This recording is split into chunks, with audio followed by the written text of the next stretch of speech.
Salut à tous et bienvenue sur ma chaîne YouTube consacrée aux outils de PCsoft tels que WinDev, WebDev et WinDev Mobile.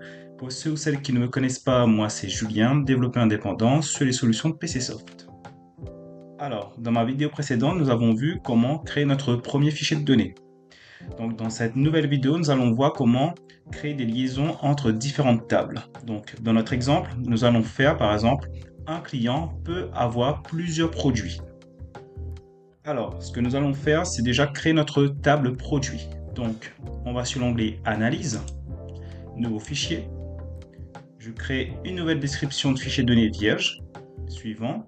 Ensuite, je fais Produit avec un identifiant automatique sur du 8 octets. Suivant. HFSQL classique. Suivant. Donc ici, nous avons bien notre table produit. Alors, dans notre produit, on aura besoin déjà le nom du produit, donc nom underscore produit. Donc, nom du produit en libellé, ce sera un type texte. Ensuite, on aura le prix, donc prix produit. Voilà. Et là, ça sera du monétaire. Donc, voilà, ici. Donc, je fais OK. Ah, j'oubliais aussi d'ajouter la quantité. Donc, quantité. Hop. Oui. Donc, de type numérique. Donc, la personne pourra acheter jusqu'à 99 produits. Voilà. OK. Donc, notre table produit a bien été créée.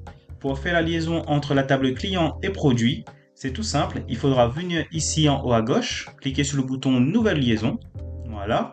Point important, le sens de la liaison est très importante car ça va définir dans quelle table on aura la clé étrangère. Dans notre cas, un client peut avoir plusieurs produits, donc le produit aura comme clé étrangère la clé primaire de notre table client. Donc, on va faire comme ça. Donc, client a plusieurs produits. Alors, nous avons bien notre table produit qui a été créée.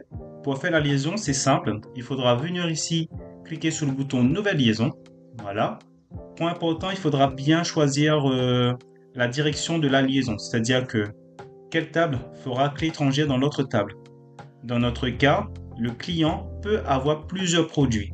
Donc, le produit aura comme clé étrangère la clé unique de la table client. Donc, on fera ici, donc client, produit.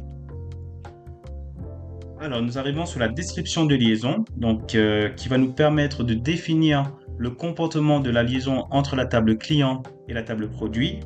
Ce que vous voyez ici du 0n et du 0,1, c'est ce qu'on appelle des cardinalités.